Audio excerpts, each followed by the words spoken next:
بسم اللہ الرحمن الرحیم۔ السلام علیکم ناظرین، میں ہوں محمد اویس حمید راٹھور اور آپ دیکھ رہے ہیں ایلیگنٹ ٹاکس کا فکری سلسلہ کتاب اور فکر۔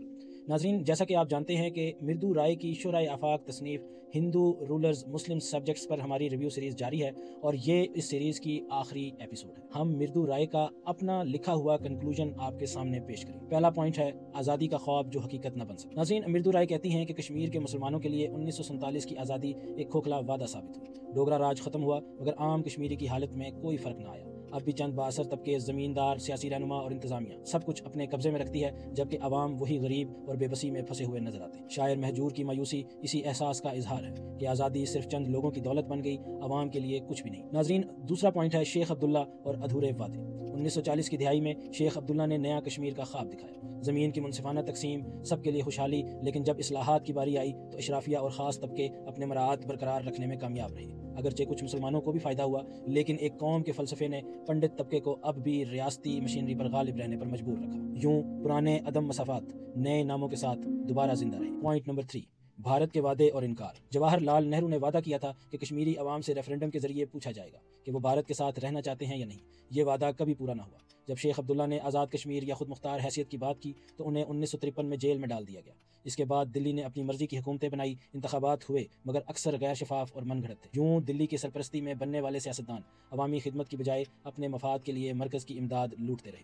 مردو رائے کہتی ہیں کہ یہ سب کچھ ڈوگرا راج کی توسیع تھا، بس نام بدل گئے تھے۔ چوتھا پوائنٹ، مذہب، احتجاج اور غلط فہمیاں۔ ناظرین، 1979 میں جب کشمیریوں نے بغاوت کی تو بھارت نے اسے مذہبی انتہا پسندی کہا، لیکن رائے کے مطابق یہ مذہبی نہیں بلکہ سیاسی اور انسانی حقوق کی لڑائی تھی۔ کشمیر کے مسلمان اپنے حق خود ارادیت اور عزت نفس کا دفاع کر رہے تھے۔ پانچواں پوائنٹ، ڈوگرا راج کی اصل بنیاد، مذہبی اقتدار۔ وہ وضاحت کرتی ہیں کہ ڈوگرا حکمرانوں نے اپنی حکومت کا جواز ہندو راجپوت شناخت سے لیا، جس کا کشمیری مسلمانوں سے کوئی تعلق نہیں تھا۔ برطانوی حکومت نے ان کو مضبوط کیا تاکہ شمالی سرحد پر وفادار اتحادی قائم رہے۔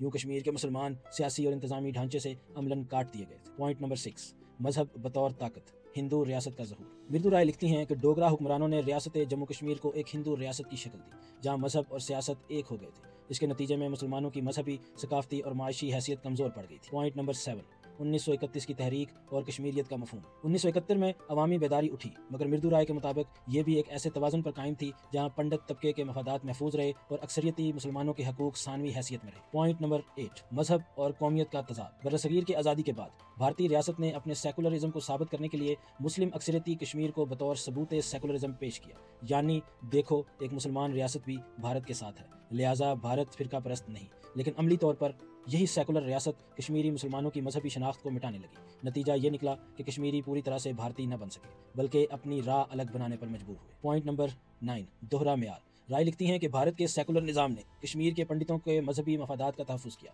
اور انہیں قوم پرست قرار دیا، جبکہ مسلمانوں کے مذہبی بنیاد پر کی گئی مزاحمت کو انتہا پسندی کا نام دیا۔ یہی دوہرا معیار آج بھی کشمیر کے مسئلے کی جڑ ہے۔ پوائنٹ نمبر 10، آخری پیغام۔ کتاب کے آخری فقروں میں مردو رائے لکھتی ہیں کہ اگر کبھی آزادی واقعی کشمیر آئے گی تو وہ روشنی اور مہجور کے الفاظوں میں فضل نور کی بارش ہوگی، یعنی دلوں اور ذہنوں کی تبدیلی کے ذریعے، طاقت اور جبر سے نہیں۔ ناظرین، میں ہوں محمد اویس حمید راٹھور۔ پروگرام کتاب اور فکر میں ایک بہت اہم کتاب کے ریویو سیریز کو آج اپنے اختتام پر پہنچایا گیا ہے۔ امید ہے کہ یہ سلسلہ علم کے متلاشیوں کو ضرور پسند آیا ہو۔ کمنٹ کر کے اپنی رائے کا اظہار ضرور کیجیے گا تاکہ ہم اس پروگرام کی بہتری میں آپ کا حصہ بھی شامل کر سکیں۔